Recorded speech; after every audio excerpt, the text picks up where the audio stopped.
ಇವರೆಲ್ಲರೂ ಕೂಡ ನನ್ನ ಮಕ್ಕಳು ಎಂದು ಹೇಳಿದ್ದಾನೆ ಪ್ರಿಯರಾದ ದೇವರ ಮಕ್ಕಳಿರ.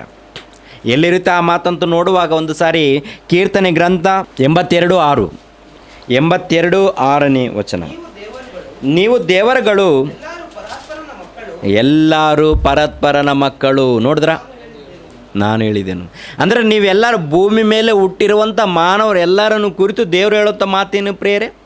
ನೀವು ದೇವರುಗಳು, ನೀವೆಲ್ಲರೂ ಪರಸ್ಪರನ ಕುಮಾರರು ಕುಮಾರ್ತೆಯರು. ದೇವದೂತರನ್ನು ಕುರಿತು ಏನಂತ ಹೇಳಿದ್ದಾನೆ? ಈ ದೇವದೂತರೆಲ್ಲರೂ ಕೂಡ ನನ್ನ ಸೇವಕರು. ಸೇವಕರಿಗೆ ಕುಮಾರರಿಗೆ ಇರುವಂಥ ವ್ಯತ್ಯಾಸ ನಿಮ್ಗೆ ಗೊತ್ತಲ್ವ ಪ್ರಿಯರೇ?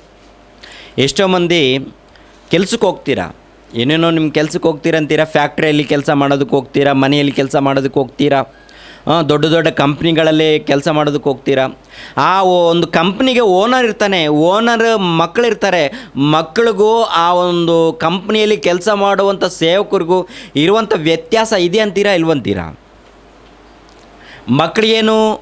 ಮಕ್ಕಳು ಆ ಒಂದು ಕಂಪನಿಗೆ ವಾರಸರು ಆಗ್ತಾರೆ ಪ್ರಿಯರೇ. ಮಕ್ಕಳು ಏನಾಗ್ತಾರೆ ಹೇಳಿ ಪ್ರಿಯರೇ? ಮಕ್ಕಳು ಆ ಕಂಪನಿಗೆ ವಾರಸರು ಆಗ್ತಾರೆ.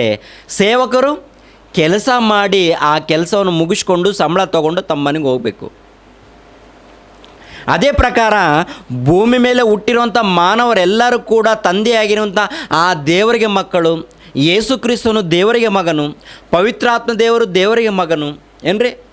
ಭೂಮಿ ಮೇಲೆ ಹುಟ್ಟಿರುವಂಥ ಮಾನವರೆಲ್ಲರೂ ಕೂಡ ದೇವರಿಗೆ ಮಕ್ಕಳು. ಆದರೆ ಕೋಟ್ಯಾನುಕೋಟಿ ದೇವದೂತರು ಇದ್ದಾರೆ ನೋಡಿ, ಇವರೆಲ್ಲರೂ ಕೂಡ ದೇವ್ರಿಗೆ ಏನಾಗಬೇಕಂತ ನೋಡುವಾಗ ದೇವರಿಗೆ ಸೇವಕರು ಪ್ರಿಯರೇ, ದೇವರಿಗೆ ಸೇವಕರು. ಆ ಮಾತನ್ನು ನೋಡಿ ಪ್ರಿಯರೇ ಮತ್ತೊಂದು ಸಾರಿ ಓದಿ. ಇಬ್ರಿಯರಿಗೆ ಬರೆದ ಪತ್ರಿಕೆ 1ನೇ ಅಧ್ಯಾಯ 7ನೇ ವಚನವನ್ನು ನೋಡಿ ಪ್ರಿಯರಾದ ದೇವರ ಮಕ್ಕಳಿರ. ದೂತರ ವಿಷಯದಲ್ಲಿ ಹೇಳುವುದು ಏನೆಂದರೆ, ದೇವರು ತನ್ನ ದೂತರನ್ನು ಗಾಳಿಯನ್ನಾಗಿಯೂ ತನ್ನ ಸೇವಕರನ್ನು ಅಗ್ನಿ ಜ್ವಾಲೆಯನ್ನಾಗಿಯೂ ಮಾಡುತ್ತೇನೆ, ಅಗ್ನಿ ಜ್ವಾಲೆಗಳನ್ನಾಗಿಯೂ ಮಾಡುತ್ತೇನೆ. ನೋಡಿದ್ರ, ತನ್ನ ದೂತರನ್ನು ಏನು ಮಾಡಿದ್ದಾನಂತೆ ಪ್ರಿಯರೇ? ತನ್ನ ದೂತರನ್ನು ಗಾಳಿಗಳನ್ನಾಗಿಯೂ ತನ್ನ ಸೇವಕರನ್ನು ಅಗ್ನಿ ಜ್ವಾಲೆಯನ್ನಾಗಿಯೂ ಮಾಡುತ್ತೇನೆ ಎಂದು. ಅಂದರೆ ಗಾಬ್ರಿಯೇಲ್ ದೇವದೂತನು ಬಂದಿದ್ದಾನೆ. ಗಾಬ್ರಿಯೇಲ್ ದೇವದೂತ ಯಾರಿಗೆ? ದೇವರ ಸೇವಕನು ಗಾಬ್ರಿಯೇಲ್ ದೇವದೂತ. ಮಿಕಾಯೇಲನು ದೇವದೂತನಿದ್ದಾನೆ ಪ್ರಿಯರೇ, ಮಿಕಾಯೇಲನು ದೇವದೂತನಿದ್ದಾನೆ. ಮಿಕಾಯೇಲನು ಕೂಡ ದೇವರ ಸೇವಕ. ಅದೇ ರೀತಿಯಲ್ಲಿ ಕೋಟ್ಯಾನುಕೋಟಿ ದೇವದೂತರಿದ್ದಾರೆ ಪ್ರಿಯರೇ. ಈ ಕೋಟ್ಯಾನುಕೋಟಿ ದೇವದೂತರು ಎಲ್ಲರೂ ಕೂಡ ದೇವರಿಗೆ ಸೇವೆ ಮಾಡುವವರು, ದೇವರ ಮಾತನ್ನು ಕೇಳೋರು. ದೇವರ ಸೇವಕರಂದರೆ ಅರ್ಥ ಆಗುತ್ತಾ ಏನ್ರಿ? ದೇವರ ಸೇವಕರಂದರೆ ಅರ್ಥ ಆಗುತ್ತಾ ಪ್ರಿಯರೇ? ಇನ್ನೊಂದು ಮಾತನ್ನು ನೋಡಿ, 1ನೇ ಅಧ್ಯಾಯ 14ನೇ ವಚನವನ್ನು ನೋಡಿ ಪ್ರಿಯರೇ. ಇವರೆಲ್ಲರೂ ರಕ್ಷಣೆಯನ್ನು ಬಾಧ್ಯವಾಗಿ ಹೊಂದಬೇಕಾಗಿರುವವರ ಸೇವೆಗೋಸ್ಕರ ಕಳುಹಿಸಲ್ಪಡುವ ಊಳಿಗದ ಆತ್ಮಗಳಲ್ಲವು. ಅಂದರೆ ಇವರೆಲ್ಲರೂ ರಕ್ಷಣೆಯನ್ನು ಬಾಧ್ಯವಾಗಿ ಹೊಂದಬೇಕಾಗಿರುವವರ ಸೇವೆಗೋಸ್ಕರ ಕಳುಹಿಸಲ್ಪಡುವ ಉಳಿಗದ ಆತ್ಮಗಳಲ್ಲವು.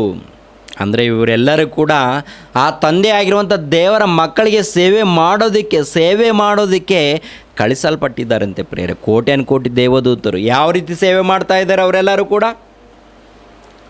ಏನ್ರಿ? ಯಾವ ರೀತಿ ಕೋಟ್ಯಾನುಕೋಟಿ ದೇವದೂತರು ಯಾವ ರೀತಿ ಸೇವೆ ಮಾಡ್ತಾ ಇದ್ದಾರೆ? ಪರಲೋಕದಲ್ಲಿ ದೇವರ ಮಾತನ್ನು ಕೇಳಿ ದೇವರು ಏನೇನು ಹೇಳ್ತಾ ಇದ್ದಾನೋ, ದೇವರು ಹೇಳುವಂಥ ಪ್ರತಿಯೊಂದು ಮಾತನ್ನು ಕೇಳಿ ದೇವರ ಮಾತಿಗೆ ಒಳಪಟ್ಟು ಆ ದೇವದೂತರು ಕೆಲಸ ಮಾಡ್ತಾ ಇದ್ದಾರೆ ಪ್ರಿಯರೇ. ದೇವದೂತರು ಕೆಲಸ ಮಾಡ್ತಾ ಇದ್ದಾರೆ ಪ್ರಿಯರೇ. ಯಾವ ರೀತಿ ಕೆಲಸ ಮಾಡ್ತಾ ಇದ್ದಾರೆ ಅಂತ ನೋಡುವಾಗ, ಗಾಳಿಯನ್ನಾಗಿಯೂ ದೇವರು ತನ್ನ ದೂತರನ್ನು ಗಾಳಿಗಳನ್ನಾಗಿಯೂ ತನ್ನ ಸೇವಕರನ್ನು ಅಗ್ನಿ ಜ್ವಾಲೆಯನ್ನಾಗಿಯೂ ಮಾಡಿದ್ದಾನಂತೆ ಪ್ರಿಯರೇ. ಗಾಳಿ ಅಂದರೆ ತುಂಬ ಜನ ಏನಂದ್ಕೊಳ್ತಾರೆ ಅಂದರೆ, ಇದು ಗಾಳಿ ದೇವರು, ಇದು ನೀರು ದೇವರು, ಇದು ಅಗ್ನಿ ದೇವರು ಅಂತಂದು ಕೆಲವರು ಅಂದ್ಕೊಳ್ತಾ ಇದ್ದಾರೆ ಪ್ರಿಯರೇ. ಆದರೆ ಗಾಳಿ ದೇವದೂತ. ಗಾಳಿ ಇದೆ ನೋಡಿ ಪ್ರಿಯರೇ, ದೇವದೂತನೋದು. ನೀರಿದೆ ನೋಡಿ ಪ್ರಿಯರೇ, ನೀರು ದೇವರು ಅಲ್ಲ, ನೀರು ದೇವದೂತರು. ದೇವರು ಕಳಿಸಿಕೊಟ್ಟಿರುವಂಥ ದೂತನು, ದೇವರ ಸೇವಕನು. ಗಾಳಿ ದೇವರ ಸೇವಕನು.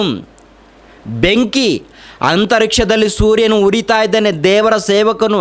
ಅಂದರೆ ಸೂರ್ಯನು ಉರಿತಾ ಇದ್ದಾನಂತಂದರೆ ದೇವರ ಮಾತಿಗೆ ಒಳಪಟ್ಟು ದೇವರ ಸೇವೆ ಮಾಡ್ತಾ ಇದ್ದಾನೆ, ದೇವರ ಮಾತನ್ನು ಕೇಳ್ತಾ ಇದ್ದಾನೆ ಸೂರ್ಯನು. ಅರ್ಥ ಮಾಡ್ಕೊಳ್ಳಿ ಪ್ರಿಯರಾದ ದೇವರ ಮಕ್ಕಳಿರ. ಅಂತರಿಕ್ಷದಲ್ಲಿ ದೇವರು ಸೂರ್ಯನನ್ನು ಇಟ್ಟಿದ್ದಾನೆ, ಚಂದ್ರನನ್ನು ಇಟ್ಟಿದ್ದಾನೆ, ನಕ್ಷತ್ರಗಳನ್ನು ಇಟ್ಟಿದ್ದಾನೆ. ಇವರೆಲ್ಲರೂ ಕೂಡ ನೋಡುವಾಗ ದೇವದೂತರು ಪ್ರಿಯರೇ, ಅಂದರೆ ದೇವ ಸೇವಕರು, ದೇವರ ಸೇವಕರೇ ದೇವದೂತರು, ದೇವರ ದೂತರು. ಏನ್ರಿ ಯಾವ ರೀತಿ ಮಾಡಿದ್ದಾನಂತೆ? ತನ್ನ ದೂತರನ್ನು ಗಾಳಿಯನ್ನಾಗಿಯೂ ತನ್ನ ಸೇವಕರನ್ನು ಅಗ್ನಿ ಜ್ವಾಲೆಯನ್ನಾಗಿಯೂ ಮಾಡಿಕೊಂಡಿದ್ದಾನಂತೆ ದೇವರು. ಏನ್ರಿ ಯಾರು ಸೇವೆ ಮಾಡೋದಕ್ಕೆ? ದೇವರ ಮಾತನ್ನು ಕೇಳೋದಕ್ಕೆ. ಅದೇ ಪ್ರಕಾರ ದೇವರ ಮಕ್ಕಳಾಗಿರುವಂಥ ಭೂಮಿ ಮೇಲೆ ಹುಟ್ಟಿರುವಂಥ ಮಾನವರಿಗೋಸ್ಕರ ಸೇವೆ ಮಾಡೋದಕ್ಕೆ ಕಳಿಸಿದ್ದಾನಂತೆ ಪ್ರೇಯರ್. ಯಾವ ರೀತಿ ಸೇವೆ ಮಾಡಿದ್ದು ಗೊತ್ತಾ? ಇವಾಗ ನೋಡಿ, ನಮ್ಗೆ ಗಾಳಿ ಇಲ್ಲ, ಸೆಕೆ ಬಂತು, ಅದಕ್ಕಿಂತ ಮುಂಚೆ ನಮ್ಗೆ ಗಾಳಿ ಬೇಕು. ಗಾಳಿ ನಮ್ಗೆ ಸೇವೆ ಮಾಡ್ತಾ ಇದೆಯಾ? ನಿಮಗೂ ಸೇವೆ ಮಾಡ್ತಾ ಇದೆಯಾ? ಭೂಮಿ ಮೇಲೆ ಎಲ್ಲ ಮಾನವರಿಗೆ ಗಾಳಿ ಸೇವೆ ಮಾಡ್ತಾ ಇದೆಯಾ, ಮಾಡ್ತಾ ಇಲ್ವಾ? ಒಂದು ವೇಳೆ ಸೆಕೆಗೆ ತಡ್ಕೊಳಕ್ಕಾಗಲ್ಲ, ಹೌದಲ್ವಾ? ಆದರೆ ಗಾಳಿ ಯಾವ ರೀತಿ ಸೇವೆ ಮಾಡ್ತಾ ಇದೆ ಪ್ರೇರೆ? ದೇವರ ಮಾತನ್ನು ಕೇಳಿ ದೇವರ ಮಾತಿಗೆ ಒಳಪಟ್ಟು ನಮಗೆ ಸೇವೆ ಮಾಡ್ತಾ ಇದೆಯಾ, ಮಾಡ್ತಾ ಇಲ್ವಾ? ಏನ್ರಿ ಮಾಡ್ತಾ ಇದೆಯಾ? ಗಾಳಿ ಸೇವೆ ಮಾಡ್ತಾ ಇದೆಯಾ? ಗಾಳಿ ಇಲ್ಲದಿದ್ದರೆ ನೀವು ಎಷ್ಟು ಗಂಟೆ ಇಲ್ಲಿ ಭೂಮಿ ಮೇಲೆ ಬದುಕೋದಕ್ಕಾಗುತ್ತೆ ಹೇಳಿ? ಎಷ್ಟು ಗಂಟೆ ಬದುಕೋದಕ್ಕಾಗುತ್ತೆ ಹೇಳಿ ಪ್ರಿಯರೇ? ಒಂದು 2-3 ಗಂಟೆ ಬದುಕೋದಕ್ಕಾಗತ್ತಾ ರೀ? ತುಂಬ ಕಷ್ಟ ರೀ ಪ್ರಿಯರೇ. ಗಾಳಿ ಇರಬೇಕು, ಹೌದಂತೀರಾ? ಗಾಳಿ ಭೂಮಿ ಮೇಲೆ ಮಾನವರಿಗೆ ಎಲ್ಲರಿಗೂ ಸೇವೆ ಮಾಡ್ತಾ ಇದೆಯಾ? ಗಾಳಿ ನಿಮಗೋಸ್ಕರ ಸೇವೆ ಮಾಡ್ತಾ ಇದೆ. ನಮಗೆ ನಮ್ಮ ಸೇವೆ ಮಾಡೋದಕ್ಕೆ ದೇವರು ಗಾಳಿಯನ್ನು ಉಂಟು ಮಾಡಿದ್ದಾನೆ. ನಮ್ಮ ಸೇವೆ ಮಾಡೋದಕ್ಕೆ ದೇವರು ನೀರು ಎನ್ನುವಂಥ ದೂತನನ್ನು ಉಂಟು ಮಾಡಿದ್ದಾನೆ. ನೀರು ಎನ್ನುವಂಥ ದೂತ, ನೀರು ಬರ್ತಾ ಇದೆ ನೋಡ್ರಿ, ಮಳೆ ದೇವರು ಅಂತ ಇದ್ದೀವಿ. ಮಳೆ ದೇವರು, ಮಳೆ ದೂತ, ಅದು ಅರ್ಥ ಆಗುತ್ತಾ ರೀ? ಮಳೆ ದೂತನು ಅಂದರೆ ದೇವದೂತನು ಅಂದರೆ ದೇವರ ಮಾತಿಗೆ ಒಳಪಟ್ಟು ಮಳೆ ಸುರಿತಾ ಇದೆ, ದೇವರ ಮಾತಿಗೆ ಒಳಪಟ್ಟು ಗಾಳಿ ಬರ್ತಾ ಇದೆ, ದೇವರ ಮಾತಿಗೆ ಒಳಪಟ್ಟು ಅಂತರಿಕ್ಷದಲ್ಲಿ ಸೂರ್ಯನು ಉರಿತಾ ಇದ್ದಾನೆ, ದೇವರ ಮಾತಿಗೆ ಒಳಪಟ್ಟು ಭೂಮಿಯಲ್ಲಿ ಸಕಲ ಜೀವರಾಶಿಗಳು ಉಂಟಾಗಿದೆ, ದೇವರ ಮಾತಿಗೆ ಒಳಪಟ್ಟು ತಿನ್ನುವಂಥ ಆಹಾರ ಪದಾರ್ಥಗಳು ಇವೆಲ್ಲವೂ ಕೂಡ ದೇವರ ಮಾತಿಗೆ ಒಳಪಟ್ಟು ಕೆಲಸ ಮಾಡ್ತಾ ಇದೆ ಪ್ರಿಯರೇ. ಸೇವೆ ಮಾಡ್ತಾ ಇದೆ. ನಿನ್ನ ಪ್ರಾಣವನ್ನು ರಕ್ಷಿಸೋದಕ್ಕೆ ಗಾಳಿ ಸೇವೆ ಮಾಡ್ತಾ ಇದೆ. ನೀರು ನಿನ್ನ ಪ್ರಾಣವನ್ನು ಉಳಿಸೋದಕ್ಕೆ ನೀರು ಸೇವೆ ಮಾಡ್ತಾ ಇದೆ. ಅಂತರಿಕ್ಷದಲ್ಲಿ ಸೂರ್ಯನು ನಿನಗೆ ಬೆಳಕು ಕೊಡೋದಕ್ಕೆ, ನಿನಗೆ ಬೆಚ್ಚಗೆ ಮಾಡೋದಕ್ಕೆ ಸೂರ್ಯನು ಕೂಡ ಸೇವೆ ಮಾಡ್ತಾ ಇದ್ದಾನೆ. ಭೂಮಿ ನಿನಗೋಸ್ಕರ ಸೇವೆ ಮಾಡ್ತಾ ಇದೆ. ಇದೆಲ್ಲ ಯಾರಂತೂ ನೋಡುವಾಗ ದೇವದೂತರು, ದೇವರ ಸೇವಕರು. ಯಾರು ಸೇವೆ ಮಾಡಬೇಕು? ಯಾರಿಗೆ ಸೇವೆ ಮಾಡಬೇಕು ಪ್ರಿಯರೇ? ಈ ದೇವದೂತರೆಲ್ಲರೂ ಕೂಡ ಯಾರಿಗೆ ಸೇವೆ ಮಾಡಬೇಕಂತ ನೋಡುವಾಗ ದೇವರ ಮಕ್ಕಳಾಗಿರುವಂಥ ನಮಗೆ ಸೇವೆ ಮಾಡ್ತಾ ಇದೆ ಪ್ರಿಯರೇ. ಕೀರ್ತನೆ ಗ್ರಂಥವನ್ನು ನೋಡಿ ಪ್ರಿಯರೇ. ಕೀರ್ತನೆ ಗ್ರಂಥ 104ನೇ ಅಧ್ಯಾಯ 4ನೇ ವಚನವನ್ನು ನೋಡಿ ಪ್ರಿಯರೇ. 4ನೇ ವಚನವನ್ನು ನೋಡಿ. ಗಾಳಿಗಳನ್ನು ನಿನ್ನ ದೂತರನ್ನಾಗಿಯೂ ಅಗ್ನಿ ಜ್ವಾಲೆಯನ್ನು ಸೇವಕರನ್ನಾಗಿಯೂ ಮಾಡಿಕೊಳ್ಳುತ್ತೀ. ನೋಡಿದ್ರ, ಗಾಳಿ ತನ್ನ ದೂತರಂತೆ ಪ್ರಿಯರೇ, ಅಗ್ನಿ ತನ್ನ ದೂತರಂತೆ, ಭೂಮಿ ತನ್ನ ದೂತರಂತೆ, ನೀರು ತನ್ನ ದೂತರಂತೆ. ಏನ್ರಿ, ನೀರಾಗಿರೋದು ಪಂಚಭೂತಗಳೆಲ್ಲವೂ ಕೂಡ ದೇವದೂತರಂತೆ. ಈ ದೇವದೂತರು ಯಾರಿಗೋಸ್ಕರ ಉಂಟು ಮಾಡಿದನಂತ ನೋಡುವಾಗ, ಯಾರ ಸೇವೆ ಮಾಡೋದಕ್ಕೆ ಉಂಟು ಮಾಡಿದನಂತ ನೋಡುವಾಗ, ನಿಮ್ಮ ಸೇವೆಯನ್ನು ಮಾಡೋದಕ್ಕೆ ಕೋಟಿ ದೇವದೂತರನ್ನು ದೇವರು ಉಂಟು ಮಾಡಿದ್ದಾನೆ ಪ್ರಿಯರೇ.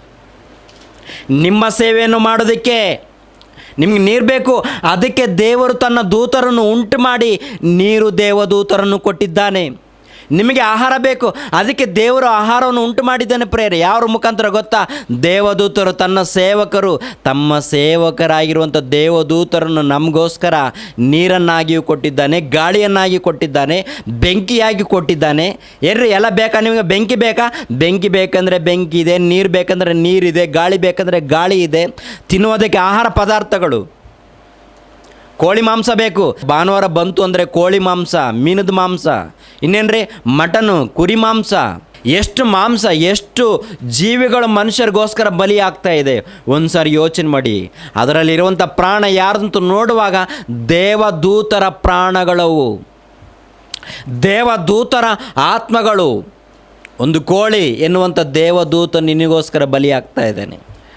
ಒಂದು ಮೇಕೆ ದೇವದೂತನು ಎನ್ನುವಂಥ ಮೇಕೆ ನಿನಗೋಸ್ಕರ ಬಲಿಯಾಗ್ತಾ ಇದೆ. ಒಂದು ಮೀನುಗಳು ನಿನಗೋಸ್ಕರ ಬಲಿಯಾಗ್ತಾ ಇದೆ. ಏನು ಗೊತ್ತಾ? ನಿನಗೆ ಸೇವೆ ಮಾಡ್ತಾ ಇದೆ. ಈ ಪ್ರಕೃತಿ ಎಲ್ಲ ಕೂಡ ನಿಮಗೆ ಸೇವೆ ಮಾಡ್ತಾ ಇದೆ.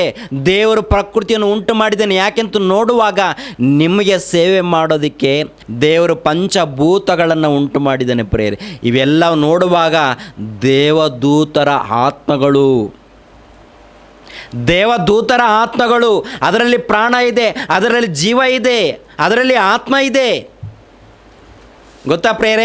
ಒಂದು ಗಿಡ ಬೆಳೀತಾ ಇದೆ ಅಂತಾರೆ, ಅದರಲ್ಲಿ ಜೀವ ಇದೆ ಅಂತೀರಾ ಇಲ್ವಂತೀರಾ? ಯಾವ ಜೀವ? ಮತ್ತೆ ಒಂದು ಗಿಡ ಬೆಳೀತಾ ಇದೆ ಅಂದರೆ ಒಂದು ಗಿಡ ಬೆಳೆದು ಒಳ್ಳೆ ಹಸಿರು ಎಲೆಗಳು, ಅದರಲ್ಲಿ ಹೂಗಳು, ಅದರಲ್ಲಿ ಕಾಯಿಗಳು, ಅದರಲ್ಲಿ ಹಣ್ಣುಗಳು, ಅದರಲ್ಲಿ ಕಲರು, ಇದೆಲ್ಲ ಯಾರು ಮಾಡ್ತಾ ಇದ್ದಾರೆ? ಯಾರು ಮುಖಾಂತರ ಮಾಡ್ತಾ ಇದ್ದಾರೆ? ಅದರಲ್ಲಿ ಜೀವ ಇದೆಯಾ ಇಲ್ವಂತೀರಾ? ಜೀವ ಇದೆ. ಯಾರ ಮುಖಾಂತರ? ಏನು ಜೀವ ಅಂತ ನೋಡುವಾಗ ದೇವದೂತರ ಜೀವಿಗಳವು. ಈ ದೇವದೂತರ ಜೀವಿಗಳನ್ನು ದೇವರು ಯಾಕೆ ಉಂಟು ಮಾಡಿದ್ದಾನಂತ ನೋಡುವಾಗ ತನ್ನ ಮಕ್ಕಳಾಗಿರುವಂಥ ಮಾನವರಿಗೋಸ್ಕರ, ನಿಮಗೋಸ್ಕರನೇ ಕೋಟ್ಯಾನ್ ಕೋಟಿ ದೇವದೂತರನ್ನು ಉಂಟು ಮಾಡಿದ್ದಾನೆ. ಆ ಕೋಟ್ಯಾನ್ ಕೋಟಿ ದೇವದೂತರನ್ನು ನಿಮಗೋಸ್ಕರನೇ ಬಲಿಯಾಗ್ತಾ ಇದೆ ಪ್ರೇರೆ. ತಮ್ಮ ಜೀವನವನ್ನು ಅರ್ಪಣೆ ಮಾಡ್ಕೊಳ್ತಾ ಇದ್ದಾವೆ ಪ್ರೇರೆ. ಸಜೀವ ಯಜ್ಞವಾಗಿ ತಮ್ಮ ಬದುಕನ್ನು ಅರ್ಪಣೆ ಮಾಡ್ಕೊಳ್ತಾ ಇದೆ ಪ್ರೇರೆ. ಒಂದು ಕೋಳಿ ನಿನಗೋಸ್ಕರ ಅರ್ಪಣೆ ಆಗ್ತಾ ಇದೆ. ದೇವದೂತನು ಎನ್ನುವಂಥ ಕೋಳಿ, ದೇವದೂತನು ಎನ್ನುವಂಥ ಒಂದು ಮೀನುಗಳು, ದೇವದೂತನು ಎನ್ನುವಂಥ ಒಂದು ಮೇಕೆಗಳು, ದೇವದೂತನು ಎನ್ನುವಂಥ ಎಷ್ಟೋ ಜೀವಿಗಳು ಮನುಷ್ಯರಿಗೋಸ್ಕರ ಬಲಿಯಾಗ್ತಾ ಇವೆ. ಇವೆಲ್ಲ ಯಾರಂತೂ ನೋಡುವಾಗ ದೇವದೂತರು. ಯಾರಿಗೋಸ್ಕರ ಗೊತ್ತಾ ಪ್ರೇರೆ? ನಮಗೋಸ್ಕರ ಬಲಿ ಆಗ್ತಾ. ಇವೆಲ್ಲ ಯಾರಂತೂ ನೋಡುವಾಗ ದೇವರ ಸೇವಕರು.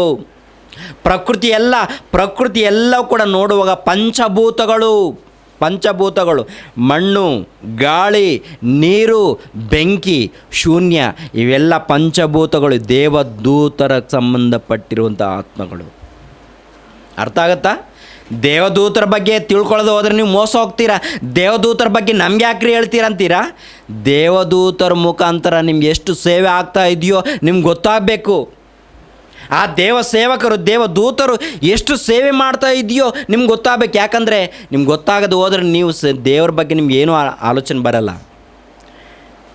ಅದಕ್ಕೆ ಪ್ರಿಯರಾದ ದೇವರ ಮಕ್ಕಳಿರ, ದೇವದೂತರು ನಮಗೋಸ್ಕರ ಎಷ್ಟು ಕಷ್ಟಪಟ್ಟು ಸೇವೆ ಮಾಡ್ತಾ ಇದೆಯೋ ಒಂದು ಸಾರಿ ಪ್ರಕೃತಿ ಮುಖಾಂತರ ಒಂದು ಸಾರಿ ಆಲೋಚನೆ ಮಾಡಿ ಪ್ರಿಯರೇ. ಇನ್ನೊಂದು ಮಾತನ್ನು ನೋಡಿ ಪ್ರಿಯರೇ, ಕೀರ್ತನೆ ಗ್ರಂಥ 103ನೇ ಅಧ್ಯಾಯ 19ನೇ ವಚನವನ್ನು ನೋಡಿ ಪ್ರಿಯರಾದ ದೇವರ ಮಕ್ಕಳಿರ. 103 19ನೇ ವಚನದಿಂದ 22ನೇ ವಚನ ತನಕ ಓದಿ ಪ್ರಿಯರೇ. ಯೆಹೋವನು ಮೇಲಣ ಲೋಕದಲ್ಲಿ ತನ್ನ ಸಿಂಹಾಸನವನ್ನು ಸ್ಥಾಪಿಸಿದ್ದಾನೆ. ಆತನು ಸಮಸ್ತವನ್ನು ಆಳುತ್ತಾನೆ. ದೇವದೂತರೇ, ಆತನ ಶಬ್ದಕ್ಕೆ ಕಿವಿಗೊಡುವವರೇ, ಆತನ ಆಜ್ಞೆಯನ್ನು ನೆರವೇರಿಸುವ ಪರಾಕ್ರಮಶಾಲಿಗಳೇ, ಯೆಹೋವನನ್ನು ಕೊಂಡಾಡಿರಿ. ಆತನ ಸೈನ್ಯಗಳೇ, ಆತನ ಮೆಚ್ಚುಗೆಯನ್ನು ನೆರವೇರಿಸುವ ಸೇವಕರೇ, ಯೆಹೋವನನ್ನು ಕೊಂಡಾಡಿರಿ. ಆತನ ರಾಜ್ಯದ ಸರ್ವ ಸ್ಥಳಗಳಲ್ಲಿರುವ ಎಲ್ಲ ಸೃಷ್ಟಿಗಳೇ, ಯೆಹೋವನನ್ನು ಕೊಂಡಾಡಿರಿ. ನನ್ನ ಮನವೇ, ಯೆಹೋವನನ್ನು ಕೊಂಡಾಡು. ನೋಡಿದ್ರ, ಕೋಟ್ಯಾನ್ ಕೋಟಿ ದೇವದೂತರಿದ್ದಾರೆ. ಆ ಕೋಟ್ಯಾನ್ ಕೋಟಿ ದೇವದೂತರಲ್ಲಿ ಇರುವಂಥ ಆತ್ಮಗಳೇ ಒಂದು ಕೋಳಿಯಾಗಿ ಬಂದಿದೆ, ಒಂದು ಮೇಕೆಯಾಗಿ ಬಂದಿದೆ, ಒಂದು ಗಿಡವಾಗಿ ಬಂದಿದೆ, ಒಂದು ಮರವಾಗಿ, ಒಂದು ಹಣ್ಣುಗಳಾಗಿ, ಒಂದು ಹೂಗಳಾಗಿ. ಇವೆಲ್ಲವೂ ಕೂಡ ನೋಡುವಾಗ ಪ್ರಿಯರಾದ ದೇವರ ಮಕ್ಕಳಿರ, ಅದರಲ್ಲಿ ಜೀವ ಇದೆಯಾ ಅಂತೀರಾ? ಆ ಜೀವ ಎಲ್ಲವೂ ಕೂಡ ನೋಡುವಾಗ ದೇವದೂತರಿಗೆ ಸಂಬಂಧಪಟ್ಟಿರುವಂಥ ಆತ್ಮಗಳು. ಈ ದೇವದೂತರು ಎಲ್ಲವೂ ಕೂಡ ಯಾರಿಗೋಸ್ಕರ ಬಲಿ ಆಗ್ತದೆ ಅಂತ ನೋಡುವಾಗ ನಿಮಗೋಸ್ಕರನೇ ಬಲಿ ಆಗ್ತಾ ಇವೆ. ನಿಮಗೋಸ್ಕರನೇ ತಮ್ಮ ಪ್ರಾಣವನ್ನು ಸಜೀವ ಯಜ್ಞವಾಗಿ ಸಮರ್ಪಿಸ್ಕೊಳ್ತಾ ಇದ್ದಾರೆ ದೇವದೂತರೆಲ್ಲರೂ ಕೂಡ. ದೇವರ ಅಪ್ಪಣೆ ಮುಖಾಂತರ, ದೇವರ ಅಪ್ಪಣೆ ಕೊಟ್ಟಿದ್ದಾನೆ ದೇವದೂತರಿಗೆ, ಸೃಷ್ಟಿಗಳಿಗೆ ಅಪ್ಪಣೆ ಕೊಟ್ಟಿದ್ದಾನೆ.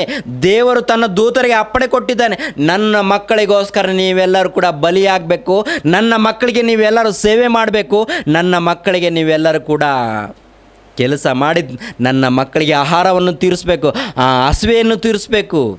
ಅಂತಂದು ದೇವರು ತನ್ನ ದೂತರಿಗೆ ಅಪ್ಪಣೆ ಕೊಟ್ಟಿದ್ದಕ್ಕೋಸ್ಕರ ನಿನಗೆ ಅನ್ನ ಸಿಗ್ತಾ ಇದೆ, ನಿನಗೆ ನೀರು ಸಿಗ್ತಾ ಇದೆ, ನಿನಗೆ ಗಾಳಿ ಬರ್ತಾ ಇದೆ, ನಿನಗೆ ಬಿಸಿಲು ಸಿಗ್ತಾ ಇದೆ. ಒಂದು ವೇಳೆ ದೇವರು ತನ್ನ ದೂತರಿಗೆ ಅಪ್ಪಣೆ ಕೊಟ್ಟಿದ್ದ, ಸೂರ್ಯನೇ ನೀನು ಉರಿಬಾರ್ದು ಅಂತ ದೇವರ ಅಪ್ಪಣೆ ಕೊಟ್ಟಿದ್ದನ್ನು ತಿಳ್ಕೊಳ್ಳಿ, ಏನಾಗುತ್ತೆ ಗೊತ್ತಾ ಪ್ರೇಯರೇ? ಸೂರ್ಯನು ಉರಿಯೋದು ನಿಂತೋಗುತ್ತಾನೆ. ಗಾಳಿ ನೀನು ಸ್ಟಾಪ್ ಆಗಬೇಕು. ಗಾಳಿ ನೀನು ಯಾವ ದೇಶದಲ್ಲಿ ಕೂಡ ಗಾಳಿ ನೀನು ಹೋಗಬಾರ್ದಂತ ದೇವರು ಒಂದು ವೇಳೆ ಗಾಳಿ ದೂತನಿಗೆ ಅಪ್ಪಣೆ ಕೊಟ್ಟರೆ, ಗಾಳಿ ದೇವರ ಮಾತಿಗೆ ಒಳಪಟ್ಟು ಗಾಳಿ ಇಲ್ಲದಂಗೆ ಆಗುತ್ತೆ ಪ್ರೇರೆ. ಒಂದು ಸಾರಿ ಯೋಚನೆ ಮಾಡಿ ಪ್ರೇರೆ, ದೇವರ ಮಾತನ್ನು ಕೇಳಿ ದೇವರ ಮಾತಿಗೆ ಒಳಪಟ್ಟು ಗಾಳಿ ಸೇವೆ ಮಾಡ್ತಾ ಇದೆ, ಸೂರ್ಯನೂ ಸೇವೆ ಮಾಡ್ತಾ ಇದ್ದಾನೆ, ಚಂದ್ರನೂ ಸೇವೆ ಮಾಡ್ತಾ ಇದ್ದಾನೆ, ಭೂಮಿ ಸೇವೆ ಮಾಡ್ತಾ ಇದೆ. ಎಲ್ಲವನ್ನು ನೋಡುವಾಗ ಪ್ರಕೃತಿಯಲ್ಲಿ ಪ್ರತಿಯೊಂದು ಮನುಷ್ಯರಿಗೋಸ್ಕರ ಸೇವೆ ಮಾಡ್ತಾ ಇದೆ ಪ್ರೇರೆ.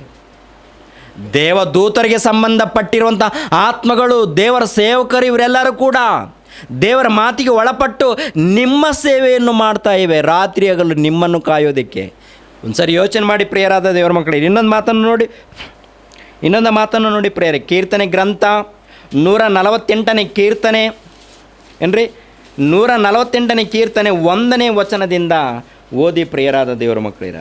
ಯಾಹೂಗೆ ಸ್ತೋತ್ರ, ಆಕಾಶ ಮಂಡಲದಿಂದ ಯೆಹೋವನಿಗೆ ಸ್ತೋತ್ರ ಉಂಟಾಗಲಿ, ಮಹೋನ್ನತದಲ್ಲಿ ಆತನ ಸ್ತೋತ್ರವು ಕೇಳಿಸಲಿ.